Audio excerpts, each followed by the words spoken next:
अस्सलाम वालेकुम, मैं मज़हर ख़ान एक बार फिर स्वागत करता हूं आप सभी का अपने channel FM talk spread the awareness with Faisal and Mazhar. आप देख रहे हैं FM टॉक। आज हम बात करने वाले हैं डिस्ट्रिक्ट बुलंदशहर के एक गांव उमरपुर की, जहां बीती 13 मार्च को एक हत्याकांड हुआ था, यानी आरजू की हत्या कर दी गई थी। उस हत्या को लेकर कल उमरपुर में कल शाम 7:30-7 बजे के आसपास एक कैंडल मार्च निकाला गया। आगे चौराहे तक चलना है, हमें चौराहे तक वापसी, चौराहे से वापसी। मदर भाई चलो, मदर भाई भाई आगे को लाइट है, ऊपर को दिखाए, ऊपर को सारी लाइटें जला के। आप आगे आ जाइए, आप आगे आ जाइए, मेरे साथी जितने भी भाई जो है आगे आ जाओ, लेडीज आगे आ जाओ सब लोग।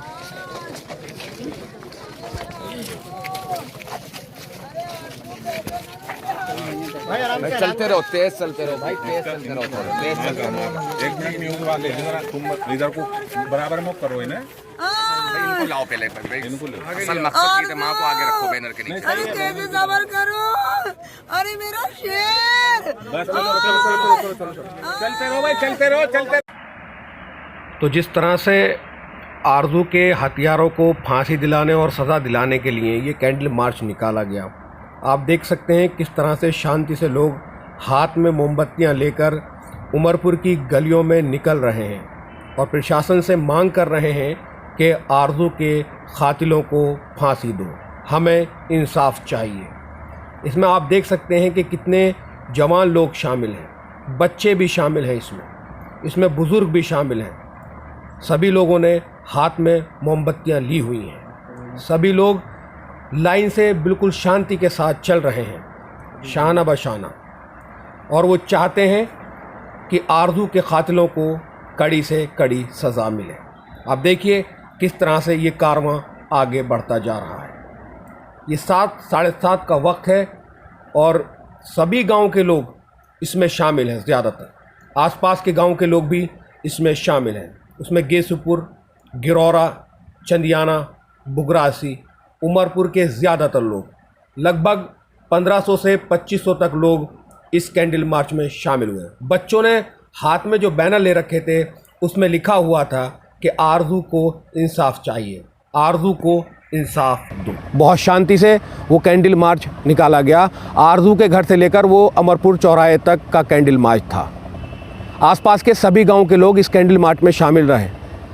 लगता था कि एक सैलाब उमड़ पड़ा है, इतनी सारी आवाम ने इसमें हिस्सा लिया, इतने सारे प्रदर्शनकारी वहाँ मौजूद थे, जिसमें औरतें, बच्चे, आदमी, बूढ़े, सभी लोग आरजू के जो वालिद साहब थे उनके कंधे से कंधा मिलाकर चल रहे थे।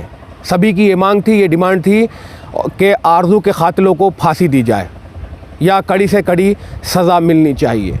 बहुत से लोग थे, वो शांतिपूर्वक कैंडल मार्च चल रहा था, लेकिन आहिस्ता आहिस्ता बोल रहे थे, आरजू हम शर्मिंदा हैं, तेरे कातिल ज़िंदा हैं। जिस तरह से आरजू की हत्या हुई, उसकी माँ जिस तरह से प्रशासन से गुहार लगा रही थी, मेरे आरजू के कातिलों को फांसी दो, मेरे आरजू के कातिल को कड़ी से कड़ी सज़ा मिलनी चाहिए, उस माँ का दर्द अलग साफ झलक रहा था।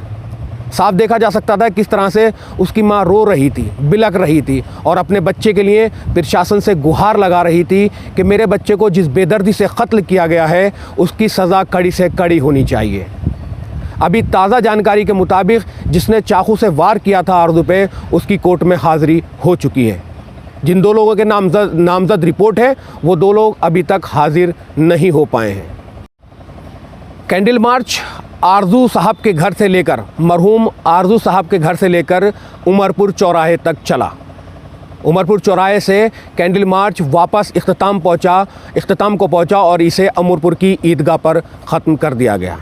जितनी भी कैंडल्स थीं वो सब ईदगाह की दीवार पर रख दी गईं। उमरपुर से समाज सेवी आदिल खान साहब से हम आपकी बात कराते हैं, उन्होंने क्या कुछ इस कैंडल मार्च के बारे में हमें बताया। आदिल भाई अस्सलाम वालेकुम। वालेकुम अस्सलाम। आदिल भाई, जैसा कि हमने देखा है कि बाराबस्ती के इतिहास में आज तक ऐसा नहीं हुआ कि कैंडल मार्च निकाला गया हो। अमरपुर में जिस तरह से आरजू की हत्या हुई थी, उसको लेकर एक कैंडल मार्च निकाला गया, तो ये आपने कैसे, मतलब लोगों को इतना एक साथ कैसे जोड़ा? नहीं, लोगों का सभी का ये कहना था कि भाई हमारा बाराबस्ती का या हमारे गांव का एक ऐसा लाल जो कभी किसी के बुरे में नहीं था, किसी बुराई में नहीं था, एक गरीब का बेटा मार दिया गया, उसके लिए सभी गांव इकट्ठा होकर आवाज़ उठाएगा और सभी गांव ने अपने जोश के साथ, बहुत लोगों ने, बहुत लेडीज़ों ने, सब ने आवाज़ उठाई और आप देख रहे हैं कि यहाँ कितना हुजूम है।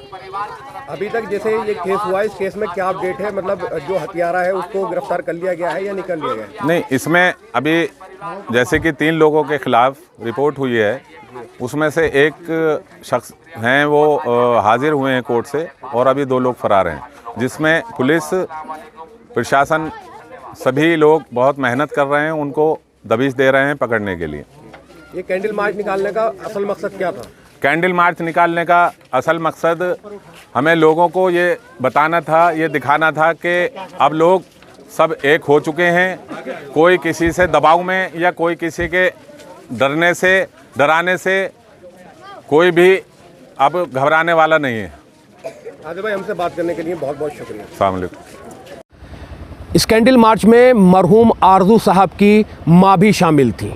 वो रोते हुए प्रशासन से गुहार लगा रही थी कि मेरे बेटे के कातिलों को फांसी दो। इसी बीच हमने 1 या 15-20 सेकंड या 30 सेकंड उनसे बात की। वो बेचारी बात करने लायक नहीं थी, लेकिन फिर भी उन्होंने हमसे बात की, अपने बेटे के कातिलों को सज़ा दिलाने के लिए हमारे साथ बात शेयर की। वो कहना चाहती थी कि मेरा बेटा बीकॉम कर रहा था, मेरे बेटे के एग्ज़ाम होने वाले थे। हम आपको उन्होंने जो कुछ बयान किया वो आपको सुनाते हैं। अरे मुझे ये बोलना, मुझे इंसाफ चाहिए। अरे मेरे शेर को 1 मिनट में 3 आदमियों ने खत्म कर दिया। 2 ने हाथ पकड़े, 1 ने छुरी घूस दी। अरे मेरे शेर का फोटो तो दिखा दो सबको, दुनिया वालों को। अरे मेरा कलेजा तड़प रहा, अल्लाह मुझे भी ले लेता इसके साथ साथ, तो मेरे छुरी घूस देता तो गम ना था।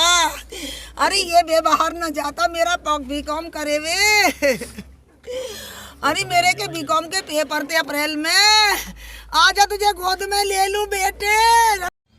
इस कैंडल मार्च में चंदियाना से नंबरदार वदूद खान साहब भी शामिल थे। क्या कुछ उन्होंने कहा, हमने उनसे सीधी बात की और उन्हें हमें बताया कि किस तरह से वो परिवार के साथ शामिल हैं। आइए सुनते हैं वदूद खान नंबरदार साहब ने क्या कहा। ये हमारे साथ मौजूद हैं आज वार्ड नंबर 2 से जिला पंचायत के उम्मीदवार भी हैं वदूद खान चंदियाना से नंबरदार, जो आज कैंडल मार्च में शामिल हुए थे। हम इनसे जानना चाहते हैं कि इस तरह जो आयोजन किया गया है, ये बाराबस्ती में आज तक इस तरह का आयोजन नहीं हुआ है कि कैंडल मार्च निकाला जाए, तो इसमें किस तरह का प्रोसेस है, ये हम इनसे जानना चाहते हैं। अस्सलाम वालेकुम, सब लोगों को नमस्कार। ये जो प्रोसेस था ये आरजू के लिए था, कैंडल मार्च का हमारा, और हम सब लोग बाराबस्ती के जितने यहाँ लोग आए थे, सब लोगों का शुक्रिया बहुत बहुत आने के लिए। और हम इसलिए यहाँ पर आए थे कि आरजू को इंसाफ मिले। हम आरजू के साथ, आरजू के परिवार के साथ, उसके गांव के साथ कंधे से कंधा मिलाकर खड़े हुए हैं। जहाँ तक हमसे होगा वहाँ तक हम उसकी लड़ाई लड़ेंगे, उसके लिए जाएंगे। हम उसके परिवार के साथ हैं, उसे इंसाफ दिलाएंगे। जो जुल्म हुआ है इसके साथ, उस जुल्म को हम उनके परिवार और घर वालों के, मैं उनके साथ हूँ। जहाँ भी मेरी उनको ज़रूरत पड़ेगी 24 घंटे हर वक्त मैं उन लोगों के साथ रहूँगा। अमरपुर वालों के, बाराबस्ती वाले सब लोग इनके साथ खड़े हैं। और ऐसा जुल्म आगे के लिए हमारे साथ भी हो सकता है और किसी के साथ भी हो सकता है, इसलिए हम इसके परिवार के, इसके गांव के साथ खड़े हुए हैं। और हम इसके जहां तक होगा हम इसके साथ खड़े रहेंगे, इनके घर वालों के, इनके परिवार के। बहुत बहुत शुक्रिया वदूद साहब से बात करने के लिए। कैंडल मार्च जब ख़त्म हुआ तो हम आरजू साहब के घर पहुंचे, मरहूम आरजू साहब के, जिनका कत्ल कर दिया गया था 13 मार्च को। उनके वालिद साहब से बात की और जानने की कोशिश की कि क्या प्रक्रिया चल रही है या प्रोसेस कहां तक पहुंचा है, कितने लोग गिरफ्तार हो गए हैं और कितने लोगों के नामजद रिपोर्ट दर्ज कराई गई थी। हम उनसे बात कराते हैं, देखिए कौन कौन इसमें शामिल था।